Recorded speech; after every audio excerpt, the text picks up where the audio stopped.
अस्सलाम वालेकुम नाज़रीन, आप देख रहे हैं प्रोग्राम वक्त स्पेशल। मैं हूं आपका मेज़बान फ़राद निज़ाम। आज के प्रोग्राम में हम आपको कुछ ऐसी फैमिली से मिलवाएंगे जिनके घर के जो कफ़ील हैं उनकी तनख्वाह 13,000 से भी कम है। हुकूमत ने कम अज़ कम तनख्वाह 13,000 मुकर्रर की थी। क्या इन लोगों को वो तनख्वाह मिल रही है या नहीं मिल रही है, ये हम उनसे बात करेंगे। लेकिन सवाल ये पैदा होता है कि हुकूमत, मौजूदा हुकूमत जो है वो साबिका जो हुकूमत होती है उसका रोना रोती है कि उसने आवाम के लिए कुछ नहीं किया। अपोजिशन वाले मौजूदा हुकूमत को रोते हैं कि उन्होंने कुछ नहीं किया आवाम के लिए, लेकिन मौजूदा हुकूमत ये कहती है कि वो जो भी कर रही है और बहुत कुछ कर रही है आवाम के लिए, आवाम के लिए। लेकिन सवाल ये पैदा होता है कि आवाम जो 13,000 हुकूमत की जानिब से हर साल बजट में बढ़ाई जाती है, ये जो पिछला बजट था उसमें 13,000 मुकर्रर की गई थी, उसका जो 13,000 तनख्वाह है वो आवाम को मिल रही है या नहीं मिल रही है। ये हम कुछ ऐसे लोग हैं, आज हम पहुँचे हैं जिस जगह पर, उनसे बात करेंगे। लेकिन हम जो यहाँ के घरों की कफ़ालत कर रहे हैं उन अफराद की शक्ल नहीं दिखाएंगे, क्योंकि उनकी जो मुलाजमत है उसके ऊपर हम सवालिया निशान नहीं खड़ा करना चाहते। हम चलते हैं एक फैमिली के घर के बाहर, हम पहुँचे हैं, अंदर चलते हैं और उनके घर वालों से बात करते हैं।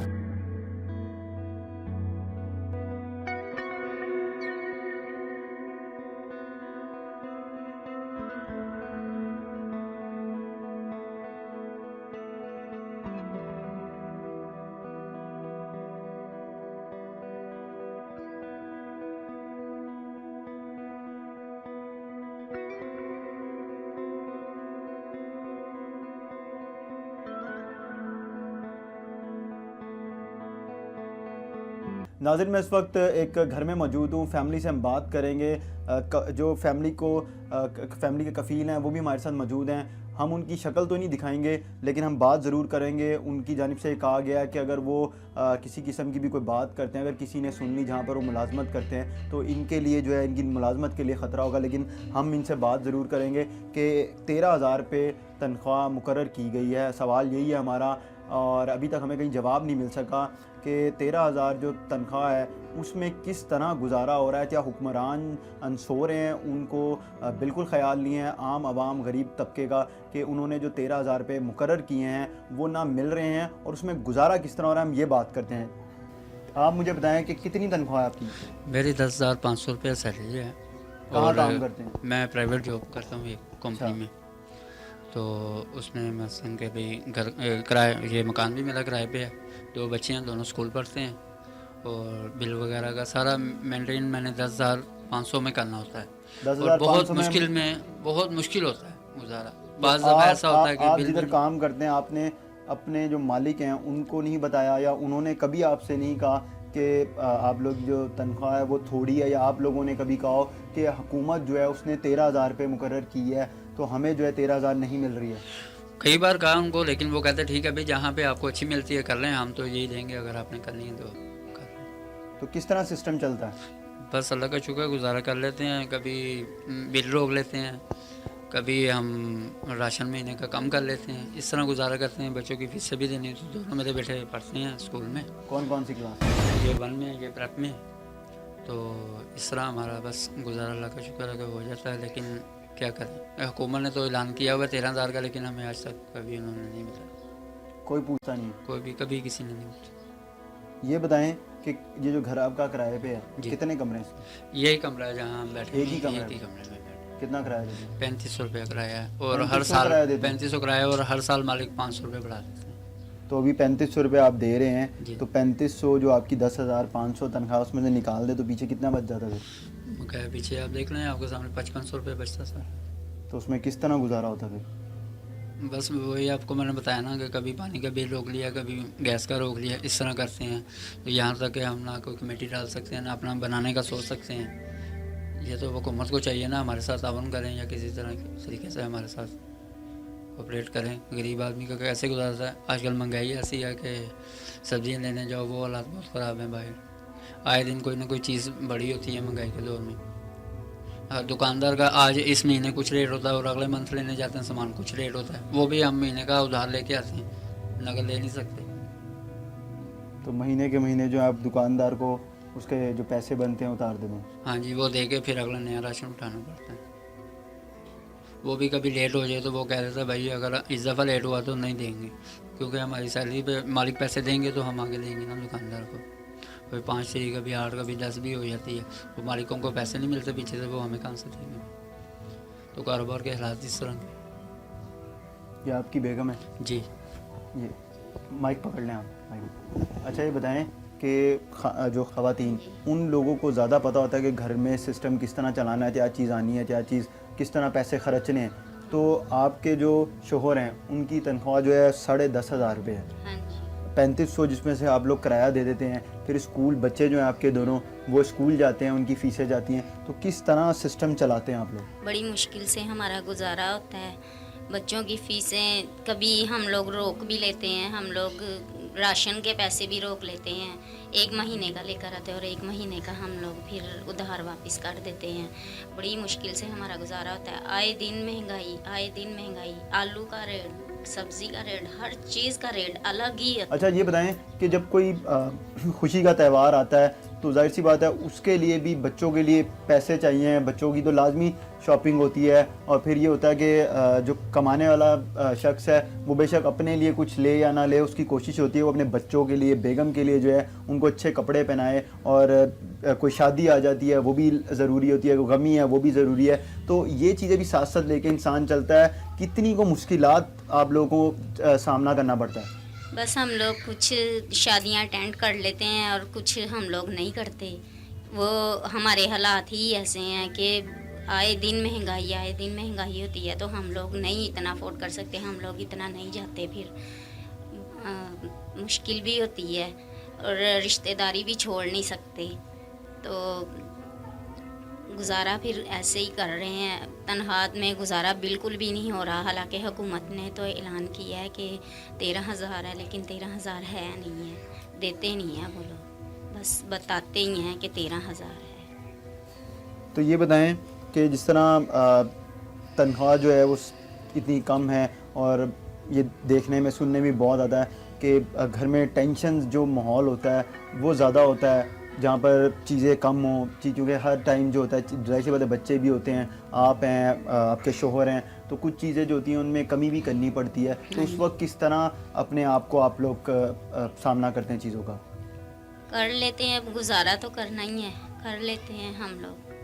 मुश्किल कुछ बहन भाई भी थोड़ी मदद कर देते हैं, लेकिन इतनी नहीं। अच्छा, ये बताएं कि आप, हुकूमत कहती है कि हम 13,000 रुपये तनख्वाह दे रहे हैं, तो आप क्या उनसे गुजारिश करना चाहेंगे जो आला अफसरान हैं, हुकूमत के जो रुकन हैं, उन लोगों से आप क्या कहना चाहेंगे कि ये तनख्वाह जो है वो आप लोगों को तो मिल नहीं रही है? हम लोग हुकूमत से अपील करते हैं कि तनख्वाहें जितनी हैं 13,000 से भी, हालांकि हल वो क्या इसका नाम है, नहीं गुजारा होता। 3500 किराया है, उसमें 10,500 तनख्वाह है, तो उसमें से हमारा कैसे पूरा होगा? 13,000 में भी पूरा नहीं हो रहा। हम लोग इतने छोटे से कमरे में रह रहे हैं, हमारे बच्चे, स्कूलों की फ़ीस, हर चीज़ पूरी करनी। ये तो हमारी हुकूमत से अपील है कि हमारी तनख्वाहें बढ़ाएं और हमारे हालात जो है ना बेहतर हों। हमारे साथ नाज़रीन एक ये फैमिली है जिसकी हमने आपको गुफ्तगू सुनवाई। इन लोगों का ये कहना है कि हुकूमत जो है वो कह देती है कि उसने 13,000 मुकर्रर की है कम से कम तनख्वाह, लेकिन आपके सामने है, इन लोगों की आपने बात सुनी। इन लोगों का ये कहना है कि इनको जो तनख्वाह मुकर्रर की गई है वो नहीं मिल रही है। हुकूमत को गरीब आवाम के बारे में सोचना चाहिए। अगर वो गरीब आवाम को रिलीफ नहीं फराम कर सकती तो किसको करेगी? यही वो लोग हैं जिनके पास हुक्मरान वोट लेने के लिए आते हैं, और यही लोग हैं जो उनको असम्बलियों तक पहुँचाते हैं। क्या ये वोट इसलिए देते हैं कि असम्बलियों में जाकर जो गरीब आवाम है इन लोगों को भूल जाएं और पीछे मुड़ के ना देखें? इन लोगों के बारे में सोचना है। अगर मुल्क में तरक्की आनी है, मुल्क ने तरक्की करना है, तो निचला तबका जो है उसको कम से कम रिलीफ फराम किया जाए, उनकी जो सहूलियात हैं, उनके जो हकूक़ हैं वो पूरे किए जाएँ, ताकि माशरा अच्छे तरीके से परवान चढ़ सके।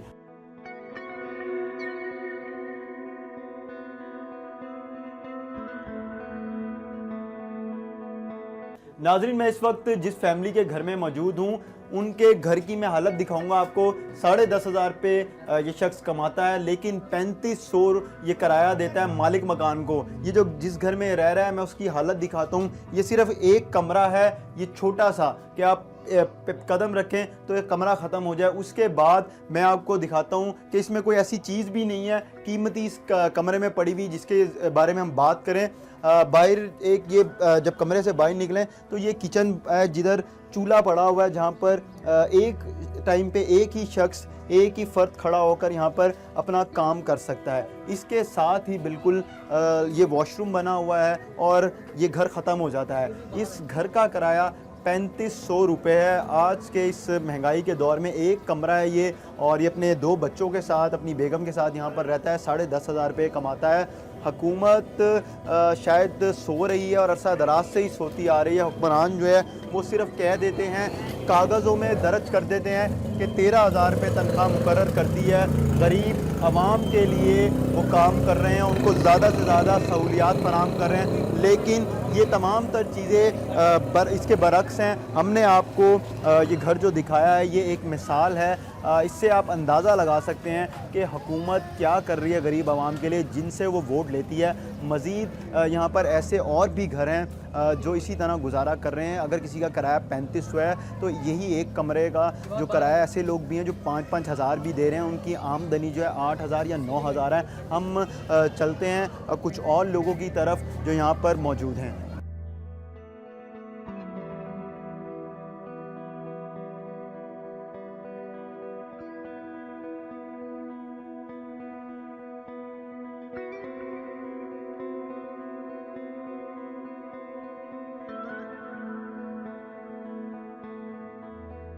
हमारे साथ एक खातून मौजूद है, हम उनसे बात करते हैं कि उनके बच्चे जहाँ पर मुलाजमत करते हैं क्या उनको हुकूमत की मुकर्ररा की गई तनख्वाह मिल रही है ना मिल रही है। अस्सलाम वालेकुम जी। जी माँ जी ये बताएं कि आपके कोई बच्चा मुलाजमत करता है? जी यहाँ प्राइवेट करता है। कितनी तनख्वाह मिलती है उसे?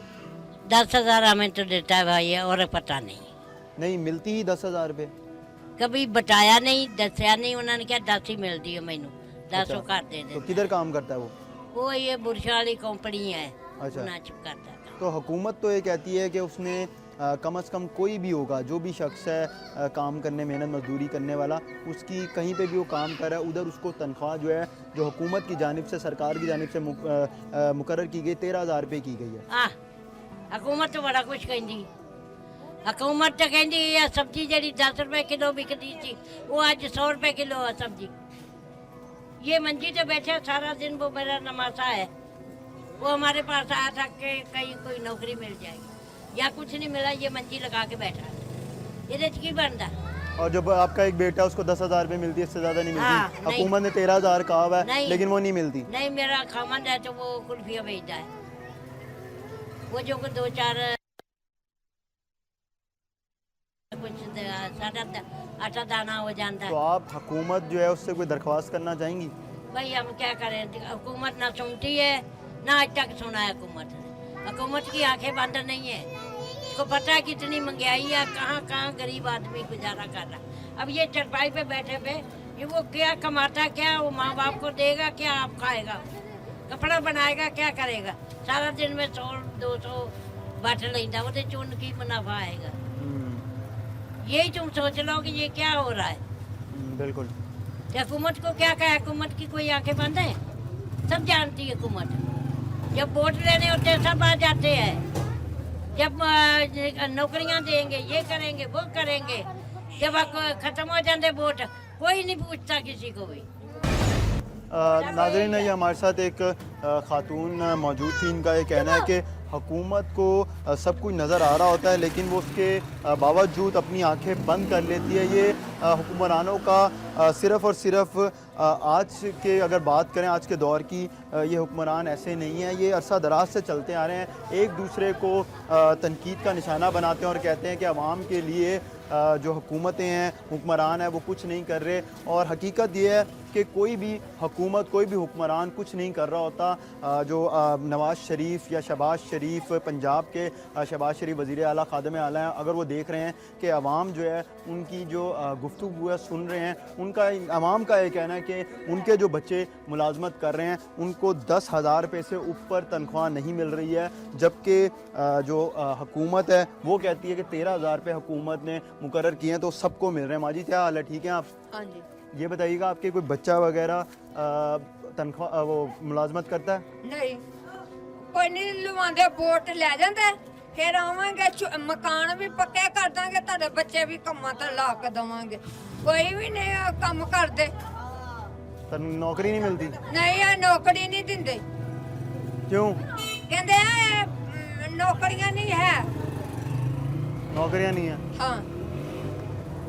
नाज़रीन, ये एक खातून थी, इनका भी ये कहना है कि नौकरियां नहीं है, आधे से ज़्यादा तो अवाम बेरोज़गार है, उनके पास काम करने को कुछ नहीं है, नौकरियां लोगों को नहीं मिल रही हैं, तो जो 13,000 रुपये तनख्वाह की बात की जाती है वो कैसे मिल जाएगी लोगों को जो लोग काम कर भी रहे हैं।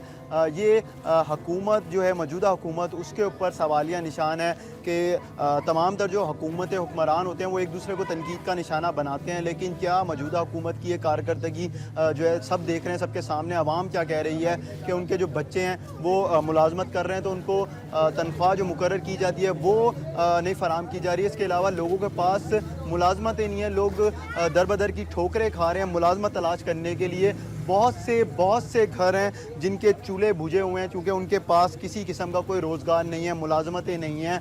हम और भी यहाँ पर लोग यहाँ पर मौजूद हैं, मैं जिस जगह पर मैं उनसे बात करते हैं कि क्या इनके बच्चे जो हैं वो मुलाजमत करते हैं तो उनको हुकूमत की मुकर्ररा की हुई तनख्वाह मिल रही है या नहीं मिल रही है। अस्सलाम वालेकुम जी। अंकल जी, ये बताएं कि आपके जो बच्चे मुलाजमत कर रहे हैं उनको हुकूमत की तरफ से जो मुकर्रर की गई है तनख्वाह बजट के लिहाज से हर साल की जाती है 13,000 रुपये की रखी गई है, वो मिल रही है नहीं मिल रही है? वो तो नहीं मिल रही। तो ये बताएं कि जो तनख्वाह आपके बच्चों को मिल रही है 10,000 11,000 से ज़्यादा किसी को नहीं मिल रही है, तो किस तरह गुजारा होता है घर का, किस तरह सिस्टम चलता है? इंशाल्लाह कोई नहीं, मजबूरी क्या करें हम, ना भी तनख्वाह हो तो फिर ही गुजारा तो चलना ही है, चलाना ही है गुजारा। नहीं, हम लोग ही हैं जो इनको वोट देते हैं और कहते हैं कि हमने इनको मुंतखब किया है, अपने हमारे नुमाइंदे मुंतखब किए हुए, लेकिन उसके बावजूद आवाम की जो ज़रूरियात ज़िंदगी है वो पूरी नहीं कर पाते। हुक्मरान कह देते हैं कि हम इनके लिए काम कर रहे हैं। 5-6 बच्चे मतलब पढ़ स्कूल पढ़ रहे हैं, छोटे 5-6 बच्चे स्कूल पढ़ रहे हैं, कोई 5-7-8 हज़ार रुपया बचता है जो खर्चा बाकी से उन्होंने खर्चा ही नहीं पूरा होता, स्कूल में भी खर्चा नहीं पूरा हो रहा है बच्चा। यहाँ पर और भी लोग मौजूद हैं, हम उनसे बात करते हैं, उनके पास चलते हैं कि वो क्या कहते हैं इस बारे में।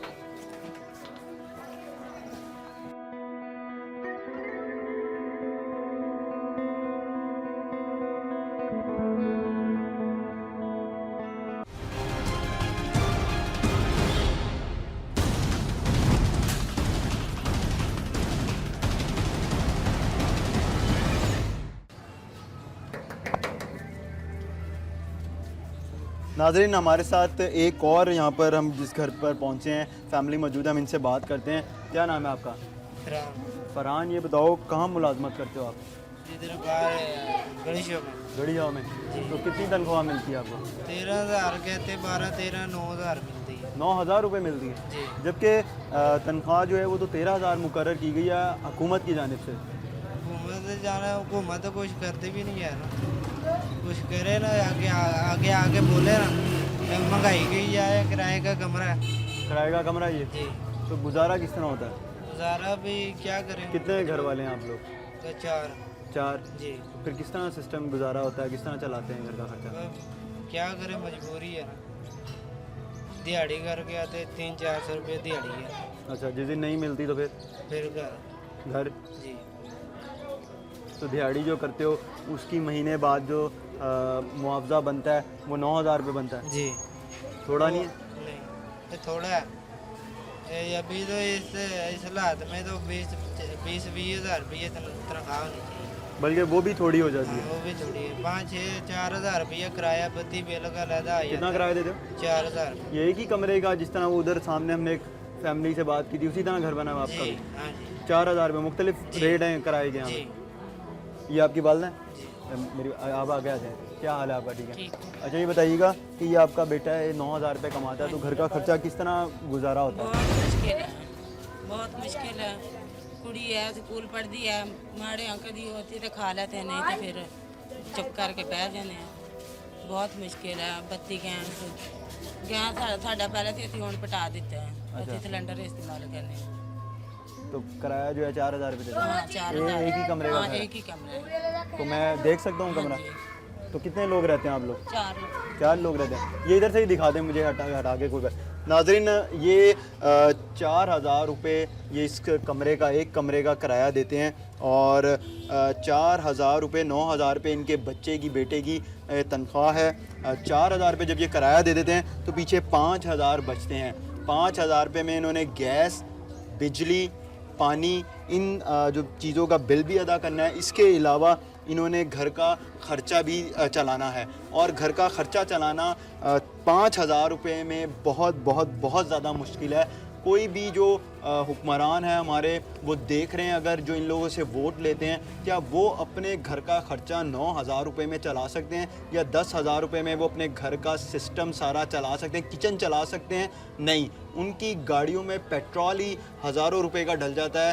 जबकि जो जिनसे वो वोट लेके असम्बलियों में मुंतखब होते हैं, उनके वोटों की जो है वो कदर जो है, उनको एहसास जो होता है वो खो देते हैं असम्बलियों में जाके और पीछे मुड़ के देखते नहीं हैं। ये जो है ये कमरा बना हुआ है, इधर ही 2 चारपाइयाँ हैं, ये किचन बनाया हुआ है इन्होंने, एक चूल्हा रखा हुआ है और ये मेरे जो बैक साइड है इधर पीछे वॉशरूम है बिल्कुल छोटा सा। ये 4,000 रुपये इस कमरे का किराया दे रहे हैं। 9,000 रुपये इनका बच्चा कमा रहा है। मुकर्ररा जो बजट के लिहाज से अगर बात करें 13,000 रुपये मुकर्रर किए गए हैं, लेकिन 13,000 रुपये किसी को भी नहीं मिल रहे हैं। ये हमने ये आवाज़ इसलिए बुलंद की है क्योंकि गरीब आवाम ही है जो इनको वोट देती है। हम बार बार इसलिए कह रहे हैं कि हुक्मरान तबका जो है वो इन लोगों को भूल जाता है, इनकी जो ज़रूरियात ज़िंदगी हैं वो उनको भूल जाता है और ये बेचारे अपने बुनियादी जो ज़रूरियात हैं, हकूक़ हैं, उनसे महरूम ही रहते हैं और ये फिर भी आस लगा के रखते हैं कि इनके हालात बेहतर होंगे, हुकूमत, हुक्मरान जो है इनके लिए कुछ ना कुछ करेंगे। हमारे साथ और भी यहाँ पर एक साहब मौजूद हैं, हम उनसे बात करते हैं कि उनका इस बारे में क्या कहना है। ये बताइएगा कि वालेकुम सलाम, 13,000 रुपये हुकूमत ने मुकर्रर किए तनख्वाह कम अज़ कम, लेकिन यहाँ पर हमने बहुत से लोगों से, ख़वातीन से बात की, उनका ये कहना है कि जो उनके बच्चे या उनके शोहर जो हैं कमा रहे हैं वो 9 से 10,000 रुपये से ज़्यादा नहीं कमा रहे हैं, जबकि हुकूमत कहती है 13,000 रुपये वो फराम कर रहे हैं। 13,000 कोई भी नहीं मिलते, 10,000 रुपये सैलरी से ज़्यादा दे रहे हैं और बल्कि जो प्राइवेट जहाँ पर काम कर रहे हैं वहाँ पर तो खून चूसा जा रहा है।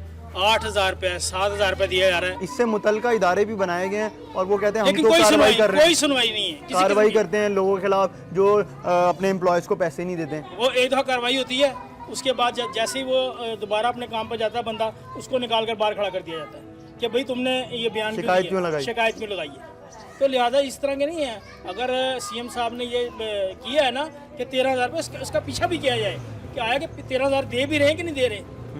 तो ये तो पिस रहे हैं लोग और महंगाई देखें कहाँ तक जा रही है। ऐसे ही तो बिल्कुल। महंगाई, उस महंगाई में अपने घर का बजट बनाना, मैं कहता हूँ कि आप दालें और सब्जियों के रेट देखें कहाँ पर जा रहे हैं। बल्कि 13,000 भी जो है कम है, बहुत आज कम के है। दौर में 13,000 5,000 रुपये बिजली का बिल आ जाता है। हम तो अपने बताएंगे जी 5,000 बिजली का बिल आता है, 1,000-2,000 रुपये आप गैस के लगा लें, पीछे क्या रहता है, फिर बच्चों की पढ़ाई है, अपने घर के अखराजात हैं, कहाँ से वो बंदा गुजारा करे। तो लिहाजा हमने वोट दिए इनको, इन्होंने मियाँ साहब ने मुड़कर नहीं देखा हमें, फिर लिहाजा हमने अलीम खान को वोट दिया। इस दफ़ा हमारे पास बोर्ड भी लगा हुआ, देखा अलीम खान का, अलीम खान को वोट दिया। उसने, वो आते भी हैं इस इलाके में, इस इलाके में विजिट भी करते हैं। मियाँ साहब के जो थे अपना क्या कहते हैं सरदार याद सादिक साहब, वो एक दफ़ा भी नहीं यहाँ पर घुसे आकर, फिर भी जीत गए, इस दफ़ा फिर जीते हो। बात वो तो फिर उनकी हुकूमत थी, उन्होंने जीतना था। लेकिन अब्दुल खान साहब ने हमारे यहाँ पर इलाके में तो छोटे ये नहीं मोटे पूछता आपसे कि आपकी तनख्वाह कितनी है, किस तरह गुजारा कर रहे हैं? कौन पूछेगा आकर? जो पूछने वाले हैं वो पूछें आकर हमसे, ठीक है कि नहीं। आपकी मेहरबानी, आप आए हैं, पूछें, लोगों के हालात पूछें। लेकिन अगर इससे अल्लाह ताला उनकी आंखें खोले और वो लोग जो उनसे ना हमारे ऊपर रहम करें, हम लोगों पर, और हमारी तनख्वाहें हमारी मेहनत के मुताबिक दें, तो बस इससे बाद मैं कुछ नहीं कह सकता। बहुत बहुत शुक्रिया आप लोगों का। आप मुझे बताएं कि आप मुलाजमत करते हैं प्राइवेट? जी। तो कितने पैसे मिलते हैं? हमारी 9,000 10,000 तनख्वाह देते हैं, वो भी बड़ी मुश्किलों से, जबकि शादीशुदा 13,000। जी।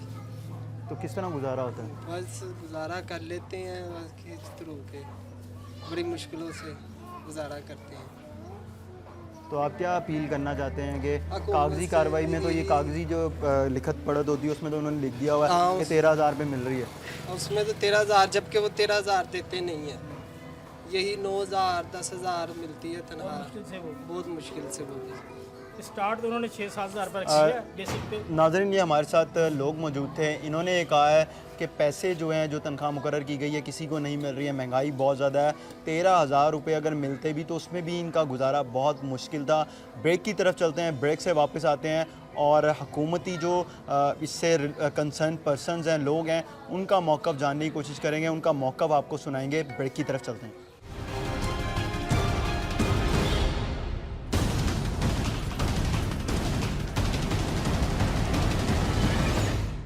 सर ये मुझे बता दें कि अब दूसरा बजट इस साल जो है बजट पेश होना है, उसके से पहले जो पिछला बजट था उसमें कहा गया था कि 13,000 रुपये कम से कम तनख्वाह जो है मुख्तस की गई है, लेकिन उसके ऊपर कोई इम्प्लीमेंटेशन नहीं देखने में नज़र आ रहा। अगर आप मुझे इजाज़त दें तो मैं थोड़ा सा तारुफ आपको करवा दूं इस बोर्ड का। ये जो पंजाब मिनिमम वेजेस बोर्ड है ये स्टैट्यूटरी बॉडी है, ये पेमेंट ऑफ वेजेस और मिनिमम वेजेस के जो कानून हैं उनकी प्रोविजंस के तहत ये इस्टेब्लिश हुआ है और ये एक ट्राईपार्टाइट बॉडी है। इसके अंदर रिप्रेजेंटेशन वर्कर्स की है, एम्प्लॉयर्स की है और गवर्नमेंट फंक्शनरीज पे इसका पार्ट है। इस बोर्ड का काम ये है कि गवर्नमेंट के रेफरेंस के ऊपर हम रिकमेंडेशंस देते हैं, प्रपोजल्स देते हैं गवर्नमेंट को कि मिनिमम वेज क्या होनी चाहिए, अगर पहले है तो उस पर कितना इंक्रीज़ आना चाहिए। डिफरेंट फैक्टर्स को कंसिडरेशन में लिया जाता है और ये जो इनपुट हमें मिलता है ये हमें फील्ड से मिलता है, लेबर बॉडीज़ से मिलता है, चेंबर से मिलता है, एम्प्लॉयज़ एसोसिएशन से मिलता है। फिर इस बोर्ड के अंदर हमने एक जो हमारे इंडिपेंडेंट मेंबर हैं वो इकोनॉमिक्स एक्सपर्ट हैं, फिर वो मुल्क की जो इकोनॉमिक कंडीशंस हैं, जो इन्फ्लेशन है, ये सारे फैक्टर्स जो हैं इनको हम देख के उस बोर्ड मीटिंग के अंदर कंसिडर करके तो फिर हम अपनी रिकमेंडेशंस फार्मुलेट करते हैं। तो अभी एक यहाँ पे मैं आपसे पूछूंगा जो 13,000 रुपये जो तनख्वाह मुख्तस की गई थी, इसकी रिकमेंडेशन जो है आप लोगों ने तमाम तर सर्वे करने के बाद दी थी? जी बिल्कुल, हमने बोर्ड का मीटिंग किया, उससे पहले हमारे पास इनपुट थी पूरे पंजाब के अंदर। ये जो हमारी फील्ड फार्मेशन है, जैसे मैंने आपसे अर्ज़ किया, इन सारे सोर्सेज से हमने इंफॉर्मेशन गैदर की और वो जो इकोनॉमिक्स के फैक्टर्स हैं उनको भी कंसिडर किया और बोर्ड के अंदर बड़ी थ्रेडबेयर डिस्कशंस के बाद हमने ये देखा कि ये बल्कि 13,000 भी नहीं बनती थी, कम बनती थी इससे, लेकिन for the larger interest of the workers हमने इसको 13,000 पे रखा। पिछले साल 12,000 थी तो 13,000 पे इसको रखा। फिर उसकी हमने नोटिफिकेशन करवाई, फिर उसका 1 महीने का टाइम होता है, उसको हम पब्लिश करते हैं प्रिंट मीडिया में, इलेक्ट्रॉनिक मीडिया में। फिर उसके ऊपर हम ऑब्जेक्शंस जितनी भी होती हैं, रिजर्वेशंस हैं फील्ड से, वो हम रिसीव करते हैं। और इस वक्त हमारे जो एडिशनल मेंबर्स हैं वो 204 हैं, उसमें 102 एम्प्लॉयर साइड से हैं और 102 जो हैं वर्कर साइड से हैं। फिर हम उनसे प्रपोजल्स लेते हैं, फील्ड से प्रपोजल्स लेते हैं, उनको टैबुलेट करते हैं। फिर एक बड़ी मीटिंग होती है जिसके अंदर ये सारे लोग जो हैं वो पार्टिसिपेट करते हैं। जब आप रिस्पॉन्स जो होता है, फीडबैक लिया जाता है, अब जैसे कि तनख्वाह जो है मुख्तस कर दी गई है और 2-3 महीने गुजरेंगे, उसके बाद जो है आपके जो लोग काम कर रहे हैं और जो डिपार्टमेंट्स बनाए गए हैं इससे कंसर्न, उन लोगों से फीडबैक लिया जाता है कि ये हमने जो तनख्वाह मुख्तस की थी क्या ये लोगों के लिए ठीक है, नहीं है?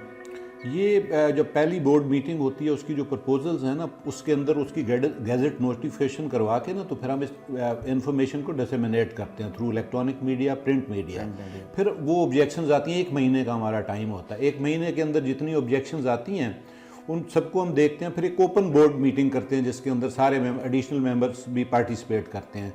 फिर वहाँ पे वो हम डिलिबरेट करते हैं, अगेन उसको जो रिटर्न है उनको भी हम देखते हैं और जो वहाँ पे वर्बल वो जो उस वक्त डिस्कोर्स होता है उसके अंदर भी जितनी प्रपोजल्स आती हैं, तो फिर अगर हम समझते हैं कि जो हमने पहले रिकमेंडेशंस बनाई हैं उनके अंदर कुछ हमने रिवीजन करना है, अमेंडमेंट करना है, तो उन प्रपोजल्स की रोशनी में फिर हम उनकी रिवीजन और अमेंडमेंट करते हैं। फिर उसके बाद समरी मूव करते हैं गवर्नमेंट को कि जी ये हमारी रिकमेंडेशंस हैं, ये हमारी प्रपोजल्स हैं, तो गवर्नमेंट को समरी, फिर गवर्नमेंट उस पर अप्रूवल देती है। फिर तो इसका फीडबैक कितना को पॉजिटिव आया? फीडबैक बहुत पॉजिटिव आया, चूँकि हमने सेंस में? मतलब हमें फील्ड फार्मेशन ने बताया कि जी फील्ड के अंदर क्या मसाइल हैं, मुल्क की इकोनॉमिक कंडीशंस का भी हो गया, वर्कर्स का व्यू पॉइंट भी आ गया, एम्प्लॉयर का व्यू पॉइंट भी आ गया चेंबर्स के थ्रू। जो एम्प्लॉयर एसोसिएशन हैं उनकी ये बॉडीज़ ही होती हैं ना जो रिप्रेजेंट करती हैं, तो उनको हम ऑन बोर्ड ले लेते हैं, उनके स्टेक्स होते हैं, तो फिर वो देते हैं। मतलब ये नहीं होता कि वो सारे लोग एक बात पे एग्री कर जाते हैं, मतलब वर्कर्स की तरफ से हायर साइड पे बात होती है, एम्प्लॉयर की तरफ से ज़रा नीचे की बात होती है, तो फिर कहीं जाके हम देखते हैं कि रैशनल कहाँ आती है, तो वहाँ जाके नहीं, जो strike होती है, मजदूर बात हो तबका है, जाती है। आम लोग हैं, फैक्ट्रीज में प्राइवेट जॉब्स करने वाले, दीगर जो दुकानों पे और जहाँ जहाँ जॉब करने वाले अफराद हैं, उन लोगों से जब आपका सर्वे होता है या उन लोगों से जो फीडबैक आता है वो पॉजिटिव कितना था? वो फीडबैक पॉजिटिव ही होता है, डेफिनेट है पॉजिटिव ही होता है, बट डिमांड्स तो हायर साइड पे होती है ना ऑलवेज। जिसने देना होता है उसका हाथ ज़रा टाइट फिस्टेड होता है, वो जो मांग रहा होता है वो ज़्यादा मांगता है, तो फिर हम उन बातों को भी देखते हैं। फिर अपनी जो इकोनॉमिक जो हमारे वो जो CPIs जिनको आपको कहते हैं, इन्फ्लेशन जिनके अंदर आता है, तो वो अफरात ज़र वो सारी बातें देखते हैं। फिर हाउस होल्ड का देखते हैं, उनके एक्सपेंसेस कितने हैं।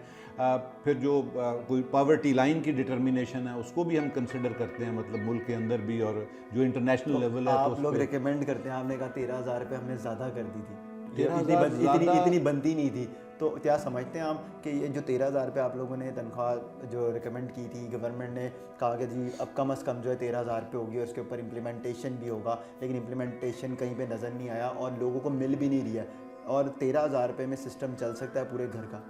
वो जो अगर आप इकोनॉमिक्स की थोड़ी सी बात है, उसमें ये होता है कि हमारे यहाँ कोई 7.6 बंदों की एक फैमिली होती है, जिसमें 2.29 बंदे जो हैं वो काम करते हैं। मतलब जो एक फैमिली के अंदर अगर 7 से प्लस लोग हैं, तो उसमें या 7 हैं तो 2 बंदे हम कंसिडर करते हैं कि उस घर में काम भी कर रहे होंगे, तो वो दोनों की सैलरी मिलाएंगे ना, फिर 26,000 बन जाएगी ना। फिर हम देखेंगे कि हमारी पॉवर्टी लाइन क्या है, ठीक है जी, इंटरनेशनल स्टैंडर्ड्स क्या हैं, हमारे अपने नेशनल स्टैंडर्ड्स क्या हैं, तो उनके ऊपर जाके मैं ये पिछले साल के कंपैरिजन में बात कर रहा हूँ, क्योंकि पिछले साल जो प्राइस हाइक है वो नहीं इस तरह से हुआ, पेट्रोल की कीमतें नीचे आई हैं, ये सब it was a very big factor which contributed. Petrol तो सिर्फ एक ही पहलू पे अगर हम देखें तो वो पेट्रोल की कीमतें नीचे आ गई, लेकिन और जो दीगर लोगों के मसले मसाइल, अगर 13,000 रुपये कमाने वाला शख्स है, उसका घर अपना नहीं है, उसने किराया भी देना है, उसके अलावा उसके बच्चे हैं, अगर किसी के 2 बच्चे भी हैं, 2 बच्चे स्कूल जाते हैं तो स्कूल का ख़र्चा अलग है, फिर उसकी बेगम है, घर के खर्चे अखराजात अलग हैं, तो उसमें 13,000 रुपये में वो किस तरह सिस्टम चलाएगा? वो हमने पूरी उसकी कैलकुलेशन की ना, हाउस होल्ड एक सर्वे है ना, उसके तहत मैंने अर्ज़ किया कि 7 बंदों की फैमिली या 2 काम करने वाले हैं, तो वो 2 बंदों की तनख्वाह को हमने क्लब किया ना टुगेदर, 2 को भी अगर हमने जमा किया 13 और 13 26,000 ये मिनिमम बेयर मिनिमम एक लेवल है ना, जो पॉवर्टी लाइन मुकर्रर होती है, तो उसकी कंसिडरेशंस होती हैं, उसी के ऊपर ही हमने जाना है ना। वो तो फिर ये तो एक कंपैरेटिव बात आप शुरू कर दें ना, एक स्कूल है उसमें बच्चे की 25,000 फीस है, और एक अब गवर्नमेंट ने तो उस पर फ्री रखी हुई ना एजुकेशन, बुक्स भी देते हैं, यूनिफॉर्म भी देते हैं, तो वो मतलब मैट्रिक तक तो फ्री एजुकेशन है ना। बट अगर आपका बच्चा प्राइवेट स्कूल में जा रहा है तो वहाँ तो 25,000 भी है, 30,000 भी है, फिर उसकी तो कोई लिमिट नहीं है। लोग ऐसे भी हैं जिनसे हमारी बात हुई है, अगर किसी का बच्चा सरकारी स्कूल में भी जाता है तो उसके लिए भी ये जो 13,000 रुपये आमदनी जो तनख्वाह फ़िक्स की गई है, इससे कम ही लोगों को मिल रही है। और सरकारी स्कूलों में भी जिस तरह अभी आपने बताया कि एजुकेशन फ्री है, चीज़ें बहुत ज़्यादा फ्री मिल रही हैं, तालीम के जो किताबें हैं, बैग और चीज़ें, यूनिफॉर्म आ रहा है, लेकिन ऐसा हर जगह पे नहीं है देखने में नज़र आ रहा। और पूरे पाकिस्तान की बात करें अगर हम, तो बहुत बड़ी तादाद है जो 13,000 रुपये से नीचे ही कमा रहे हैं। अगर हम आपने कहा कि डबल कर लें, 13,000 रुपये कर लें प्राइवेट स्कूल में, अगर कोई फ़ीस दे रहा है, जो प्राइवेट स्कूल में पढ़ा रहा है वो तो उसका बिज़नेस है या फिर वो ऐसी जॉब कर रहा है जो अफोर्ड कर रहा है, हर बंदा तो नहीं कर रहा। उसमें फिर मैकेनिज़्म है ना, अगर आप समझते हैं कि किसी जगह पे ये तो एक बोर्ड हो गया ना, ये तो डिटरमिन करता है ना वेज को, फिर उसके बाद पहला तो हो गया ना चीज़ डिटरमिन होगी, वेज डिटरमिन होगी, फिर दूसरा उसका मरला जो आता है वो इम्प्लीमेंटेशन का आता है। We have the field offices, हमारे 36 अजला के अंदर लेबर के दफातर हैं, डिस्ट्रिक्ट ऑफिसर लेबर्स हैं, उनको रन कर रहे हैं। तो कितना को चेक एंड बैलेंस रखा जाता है? उनके अंदर इंस्पेक्टर्स हैं, उनके अंदर लेबर ऑफिसर्स हैं, असिस्टेंट डायरेक्टर्स हैं, डिप्टी डायरेक्टर्स हैं, डायरेक्टर्स हैं, ठीक है जी। शॉप्स हैं, इंस्पेक्टर की बेसिक रिस्पॉन्सिबिलिटी है, फिर ऊपर उसके चेक है, सुपर इंस्पेक्शन होती है। फैक्ट्रीज़ के अंदर लेबर ऑफिसर जो है वो बेसिक इंस्पेक्टिंग ऑफिसर है, उसके ऊपर चेक है, डिप्टी डायरेक्टर वो सुपर इंस्पेक्शन करता है। तो वो विज़िट करते हैं, उनके लिए कोटा भी फिक्स है कि 1 महीने के अंदर उन्होंने कितनी फैक्ट्रीज़ विज़िट करनी है। फिर वो जाते हैं जहाँ पे वेजेस कम होती हैं तो उनको प्रोसिक्यूट करते हैं। 2 तरह का निज़ाम है हमारा। एक जुडिशल जो सिस्टम है हमारा, उसके अंदर एक तो ये है कि एक मज़दूर है, उसकी तनख्वाह उसको 13,000 मिल रही है, 11 मिल रही है, तो वो मज़दूर हमारी अदालतें हैं लेबर डिपार्टमेंट के अंदर, वो वहाँ आके अपना क्लेम लॉन्च कर सकता है, खुद कर सकता है। उसकी जो यूनियन है, जो उसकी ट्रेड बॉडी है, उसके थ्रू कर सकता है, उसके किसी वकील के थ्रू कर सकता है, जो मुतलका इंस्पेक्टर है उसके थ्रू करता है क्लेम लॉन्च। सर इसमें एक चीज़ ये भी आ जाएगी, अगर एक मज़दूर है वो खुद जाके अपनी कंप्लेन जो है वहाँ पर दर्ज कराता है और कहता है कि मेरी ये 13 मिल रही है, 13 में से जो है 11 मिल रही है, 10 मिल रही है, तो उसको अपनी एक इनसिक्योर हो जाता है जॉब के लिहाज से। अगर जिस तरह आपने बताया कि आपके इंस्पेक्टर्स हैं, डिप्टी डायरेक्टर्स हैं, इंस्पेक्टर से शुरू होकर ऊपर तक जाते हैं, कार्रवाइयाँ जो करते हैं, अगर हुकूमत और आपकी जो टीमें तश्कील दी जाती हैं वो लोग इसके ऊपर सही तरीके से इम्प्लीमेंट कराएं, खुद से चेक एंड बैलेंस करें, तो उन लोगों को खुद से चल के जाने की ज़रूरत नहीं पड़ेगी और ना ही उनको अपनी जो उनकी जॉब जो कर रहे हैं उनके लिए उनको कोई जो सेफ्टी जो है वो समझते हैं कि हमारी नहीं हुई, हमें मालिक जो है निकाल देगा। आपकी बात दुरुस्त है, बट होता ये है कि एक इंडिविजुअल लेवल होता है, कलेक्टिव लेवल होता है। इंडस्ट्री के अंदर ट्रेड यूनियन का जो कॉन्सेप्ट है वो इसी तरह से है कि जो ट्रेड यूनियन होती है ना, वहाँ पे वो एक ब्रिज होता है एम्प्लॉयर और एम्प्लॉइज़ के दरमियान। वो एम्प्लॉइज़ की बात एम्प्लॉयर के पास लेके जाता है। तो अगर वो ऑन फुट है, ऑन टो है, वो अपने वर्कर्स के मुफाद को देख रहे हैं, तो उनको भी अथॉरिटी है ना, जो उनकी जो ट्रेड बॉडी है वो भी तो क्लेम लॉन्च कर सकती है ना। फिर वो लेबर डिपार्टमेंट को, हमारे ऑफिसर्स तो चेक करते ही हैं, जहाँ पे कहीं रह गया, कोई चेक नहीं हो सका या कोई वजह बन गई, तो वो लेबर डिपार्टमेंट के साथ भी तो उनका एक ब्रिज है ना। तो लेबर डिपार्टमेंट चेक करता है। बट मैं आपको अर्ज़ ये कर रहा हूँ कि कानून के अंदर तो कई तरह की रेमेडीज़ है ना, मतलब इंडिविजुअल खुद भी कर सकता है, उसकी जो लेबर बॉडी है वो भी कर सकती है, और इंस्पेक्टर ऑफ द एरियाज़ भी कर सकता है। मतलब और 2 तरह का एक्शन है। एक तो प्रोसिक्यूट करके वो जो भी सेक्शन 30 का मैजिस्ट्रेट होता है या जिसको डेजिग्नेट किया होता है सेशन जज ने किसी खास एरिया के लिए, उसके पास प्रोसिक्यूशन जाती हैं। फिर अगर वेज का डिफरेंशियल है तो वो भी उसके पास जाता है, उस पर भी वो फैसला देता है। और एक जो डिपार्टमेंट का अपना भी एक सिस्टम है, जुडिशल सिस्टम, ये तो है ही, it's working. But in addition to it कोई वर्कर खुद भी जाके कर सकता है। अगर वो उसकी सिक्योरिटी का, जॉब सिक्योरिटी का इशू है, जॉब सिक्योरिटी का भी कानून मौजूद है, वो स्टैंडिंग ऑर्डर ऑर्डिनेंस है, उसके अंदर प्रोविजंस मौजूद हैं कि अगर किसी को निकालना है तो वो किस तरह निकलेगा, अगर कोई निकल जाता है तो गलत निकला है तो उसकी रेमेडी भी अवेलेबल है। अच्छा, ये बताइएगा कि आप जो हैं वेजेस के हवाले से रेकमेंड करते हैं मुतल्लिका इदारों को, गवर्नमेंट को, तो आप अपने तौर पर ये बताइएगा कि एक इंडिविजुअली जो 13,000 रुपये जिसकी तनख्वाह मुख्तस की जाती है, क्या वो अपने घर का सिस्टम चला सकता है 13,000 से? मेरे भाई, ये जो 13,000 की तनख्वाह की बात हो रही है, this is minimum, bare minimum. मतलब है कोई 20,000 रुपया दे रहा है तो उसको कोई मना तो नहीं करेगा ना। 25 दे रहा है तो स्किल का भी इशू है ना, आपकी प्रोडक्टिविटी का भी इशू है, आपके वर्कर का स्किल का भी इशू है। जहाँ पे स्किल स्ट्रांग है तो वहाँ तो वर्कर अपने मुंह से मांगी तनख्वाह लेते हैं ना। मतलब गवर्नमेंट जब मुकर्रर करती है तो वो दीन के अंदर भी आप देखें ना, नमाज पढ़नी है 5, मतलब आप अगर 100 नफल पढ़ते हैं तो कोई मना तो नहीं आपको करता ना, आप उसका अजर ज़्यादा मिलेगा। तो जब यहाँ पे कोई यार्ड स्टिक्स होती हैं तो उसमें मिनिमम एक लेवल होता है, बेयर मिनिमम लेवल तो होता है, उससे नीचे नहीं आना चाहिए। ऊपर जो ज़्यादा दे रहा है वो तो अच्छी बात है, लेकिन एक ज़्यादा भी दे काम 8 से 10 घंटे कर रहा है और उसको भी जो है 13,000 रुपये जो कहा जाता है उससे हट के 10,000 रुपये, 9,000 रुपये, 8,000 रुपये मिल रही हो। और पंजाब में तो ऐसी तादाद बहुत ज़्यादा जो 4,000 से 9,000 तक काम करें, कोई 20 लाख से ज़्यादा लोग ऐसे होंगे बहुत ज़्यादा तादाद में।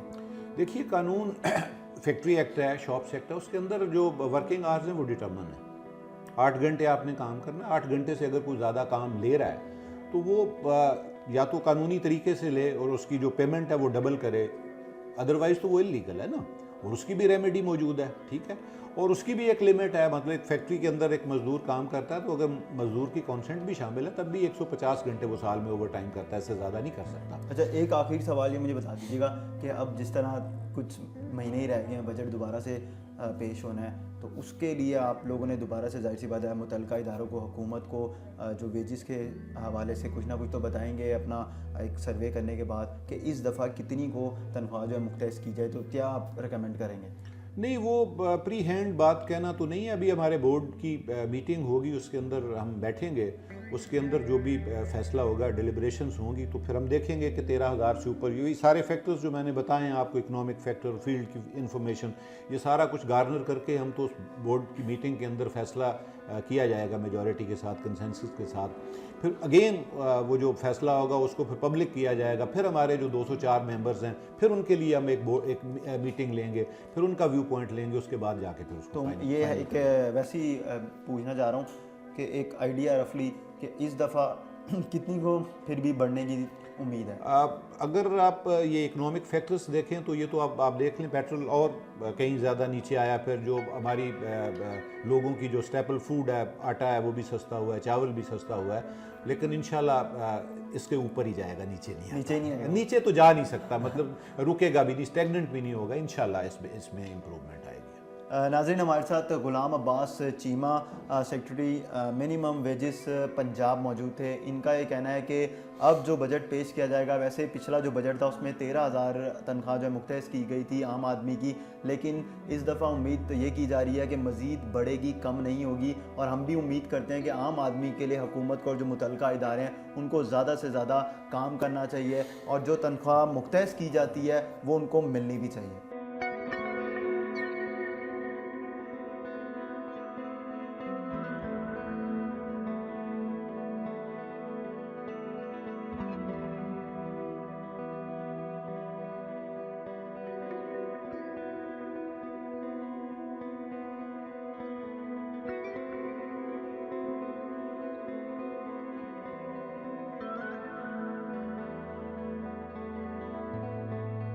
हुकूमत ने बजट में आम आदमी की तनख्वाह कम से कम 13,000 मुख्तस की गई, लेकिन आम आदमी अपने घर का किराया दे, बच्चों की फ़ीस दे या फिर अपने घर का चूल्हा जलाए इन 13,000 रुपये की तनख्वाह से। अरबाब इख्तियार से अवाम का ये सवाल है कि क्या वो 13,000 रुपये में अपने घर का सिस्टम चला सकते हैं, या फिर उनको बजट तैयार करके दे सकते हैं कि 13,000 रुपये जो तनख्वाह मुख्तस की गई उसमें घर का सिस्टम कैसे चलाया जा सकता है। आज तक अवाम को तो समझ नहीं आ सका। प्रोग्राम वक्त स्पेशल की टीम और अपने मेज़बान फराद निज़ाम को इजाज़त दीजिए। खुदा हाफिज़।